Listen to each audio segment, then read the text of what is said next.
राम राम भाइयों, क्या हाल चाल है। मैं यशवीर मान स्वागत करता हूँ आपके इस एक छोटी सी इंपॉर्टेंट वीडियो के अंदर। देखो क्या सीन रहता है ना आजकल इंस्टाग्राम वगैरह पे और कई सारी चीज़ों पे आप एक चीज़ बहुत चलते हुए देख रहे होगे। एक गाड़ी हमें सबसे पहले चलती हुई दिखाई दी जो फॉर्च्यूनर थी हमारी। ओनर ने अपना उसमें थोड़ा बहुत कैप्शन वगैरह लिखा भी था कि 45 लाख रुपए जो है एकदम खाक हो गए। और फिर बात उनकी सही भी थी यार, कहीं ना कहीं वो एकदम खाक ही हो चुके थे क्योंकि वो टोटल लॉस में वो गाड़ी जा चुकी है और उसका अब कुछ नहीं बनने वाला। देखो उस चीज़ के बारे में फॉर्च्यूनर में क्या हुआ होगा या क्या नहीं हुआ होगा के बारे में तो मैं नहीं कह सकता। बट अभी थोड़े बहुत टाइम बाद में एक ये वाली सफारी, टाटा सफारी, जो कि अपने पुराने वाला वर्जन था 2.2 डाइकोर वाला, ये हमें जलती हुई दिखाई दी। लेकिन इसका मैं बता सकता हूँ भाइयों क्या सीन हुआ होगा। अभी देखो क्या रहता है ना, एक आदमी 10-12 लाख रुपए लगाता है और गाड़ी को, मतलब चलो 10-12 लाख रुपए एक बार को सोचता भी है कि चलो कोई बात नहीं चले गए। लेकिन गाड़ी जो हमारे जैसा हो, जैसे मेरे जैसा बंदा हो, वो क्या सोचता है कि यार उसका एक फैमिली है ये। अब अपनी फैमिली को जब वो अपने आंखों के आगे चलते हुए देखता है तो यार बड़ा बुरा लगता है। लेकिन उस चीज़ का आप जो कारण बताता हूँ ना, उस चीज़ की तरफ जाना, क्योंकि ये सीन शायद मेरे साथ भी हो सकता था पर भगवान की इच्छा थी कि अभी नहीं, तो इसलिए बच गए। थोड़ा सा बोनट में आपको एक बार साथ खोल के दिखा देता हूँ।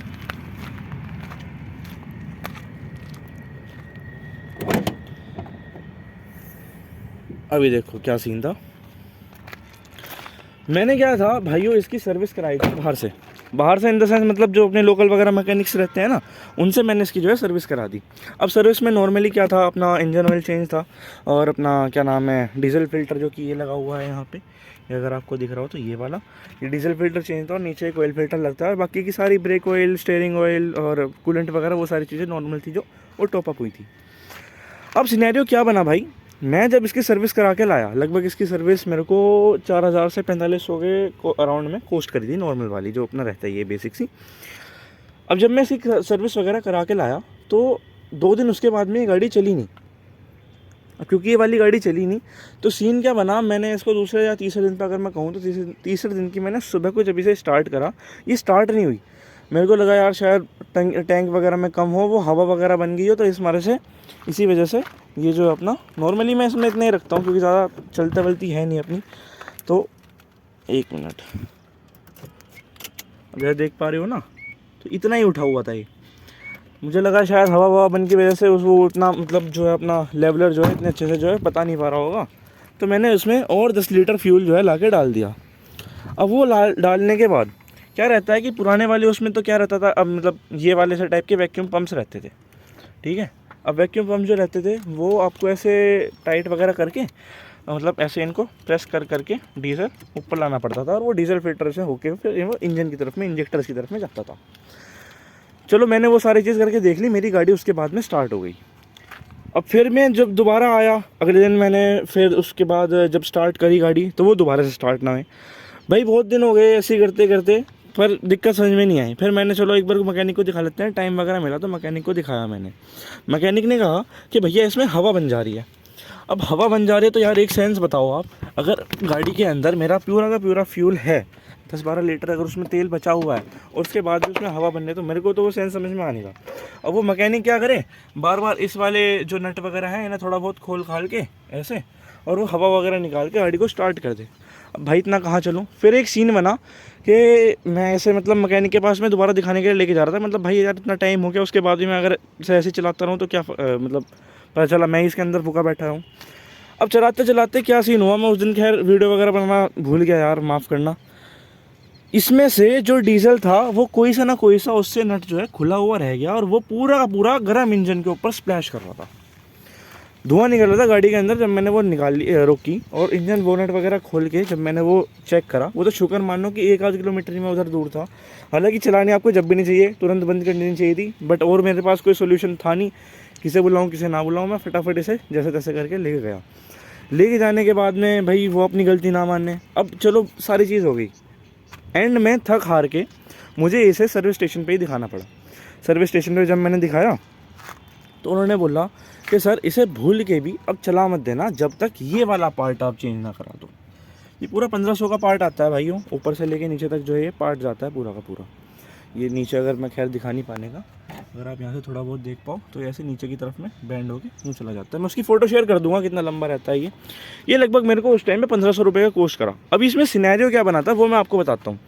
जब उन्होंने सर्विस वगैरह कर दिया, डीजल फिल्टर चेंज कराने के टाइम पे उन्होंने इस पाइप को थोड़ा सा ऐसे गलत तरीके से खोल दिया कि यहाँ पे कोई ये बलून फट गया था। अब बलून फटने की वजह से प्रॉब्लम ये आई भाइयों कि वो हवा ले जाता था बार बार। अब अगर चलो मान लो गाड़ी खड़ी है, कोई बात नहीं, हवा चली गई, लेकिन फिर बाद में दिक्कत ये आती थी अगर मान लो सपोज वो चल रही है तो ये प्रॉपर अपना प्रेशर वगैरह जो है अपने अंदर बना रहा है। अब वो छेद उसकी वजह से थोड़ा बहुत प्रेशर, थोड़ा बहुत स्टीम वगैरह कह लो उसकी या कैसे भी कह लो, वो एकदम इसके ऊपर, इंजन के ऊपर स्प्लैश कर जाए तो उसका पता नहीं है। अब वो करीब कर भी रही थी, खैर कहीं ना कहीं जलने वगैरह की स्मेल थोड़ी बहुत आती थी, बट वो इतना नहीं था। शुक्र मानो भगवान का यार, पता नहीं क्या था, अपना हाथ वाथ था क्या था कि मैं उसके बारे में बस क्या ही बताऊँ। वो सिनेरियो थोड़ा सा अलग ही था भाई। चलो उसके बाद में जब मैंने ये कराया तो ये वाली दिक्कत थी। फिर बाद में भाइयों मैंने ये वाली चीज़ जो है चेंज वगैरह कराई और तब जाके ये आज के टाइम पे भी ऐसे, अगर आप उस टेप वगैरह को देख पा रहे हो तो ये टेप मैंने वैसे ही चिपका रखी है ताकि ये दोबारा अगर ऐसे निकाल ले तो उसमें दिक्कत ना आए। ये वाला सीन था, हालांकि पार्ट मैंने पूरा का पूरा जो है ये वाला चेंज करा दिया है। तो ये सिनेरियो था, ये हो सकता है भाई। अब देखो सबसे बड़ी सीख जो मुझे यहाँ मिली वो ये थी कि भाई देखो 10-5 रुपये या कहूँ तो खैर 1000-2000 रुपये बचा के तुम क्या ही कर लोगे अगर तुम्हारे 10 लाख पूरे के पूरे ऐसे डूब जाएँ तो इसलिए ही है। अब क्योंकि देखो क्या रहता है कि सर्विस स्टेशन पे अगर आपकी गाड़ी जाती है तो सबसे पहली बात तो एकदम अश्योर हो जाओ कि कोई इसमें लोकल पार्ट नहीं डलेगा। सबसे पहली बात अगर बता दूं, अब क्योंकि लोकल पार्ट नहीं डलेगा तो भाई लोकल पार्ट्स की जो है एवरेज अगर मान लो सस्ते वस्ते अगर आपको थोड़े बहुत मिल रहे हैं तो जाहिर सी बात है यार थोड़ा बहुत क्वालिटी में भी कॉम्प्रोमाइज़ तो हुआ ही होगा, ठीक है ना। अब अगर वो क्वालिटी में कॉम्प्रोमाइज़ हुआ है तो वो इतना लॉन्ग टाइम चलने वाला। और देखो ये सारी की सारी चीज़ इंजन, अब देखो ये सारी की सारी चीज़ इंजन से रिलेटेड रहती हैं। अब क्योंकि भाई देखो सबसे मेन जान अगर कही जाए तो गाड़ी की यही रहती है। और अगर इसमें ही तुम आनाकानी करने लोगो डलवाने में थोड़ा बहुत ऐसे ही नो चल भाई कोई बात नहीं, ज़रा मरा सी बात है चल जाएगी, नो है गाड़ी पुरानी हो रही है, क्या फ़ायदा इसमें पैसे लगाने का, यार बेकार की चीज़ है वो, उस चीज़ में मत लगा करो। अब एक बार मान लो सपोज़ करो सारी चीज़ उन्होंने एक बार सर्विस कर दी, उसके बाद में वो कंप्यूटर लगाते हैं अपना, लैपटॉप वगैरह जैसे भी है कि जो भी कहते हैं उसको, सेंसर वगैरह से वो चेक करते हैं। यहाँ कहीं पे वो अपना सेंसर वगैरह लगाते हैं, उसकी फिटिंग वगैरह मैं जब कभी दोबारा जाऊँगा तो वो मैं आपको दिखा दूँगा। तो ऐसा सिनेरियो रहता है भाई थोड़ा सा। अब मेरे ख्याल से शायद ऐसा भैया की गाड़ी में हो रखा हो, भैया शायद दिखाने के लिए भी लेके जा रहे हों, लेकिन उससे पहले थोड़ा सा कांड हो गया। तो इसलिए कह रहा था भाई देखो ज़्यादा नहीं है, 1500 रुपये की चीज़ है, पर तुम्हारे 10 लाख रुपये, तुम्हारे इमोशंस, वो सारी चीज़ें ये वाली चीज़ जो है बचा लेगी। तो इसलिए कह रहा हूँ थोड़ा सा ध्यान रखा करो इन सब चीज़ों के बारे में। और बहुत सारे लोग कहते हैं यार कि गाड़ी में अलॉय लगवा लिए, ये करा लिया, वो करा लिया। देखो मेरे ख्याल से यार 12 वोल्ट का करंट आता है इस बैटरी के अंदर, ठीक है।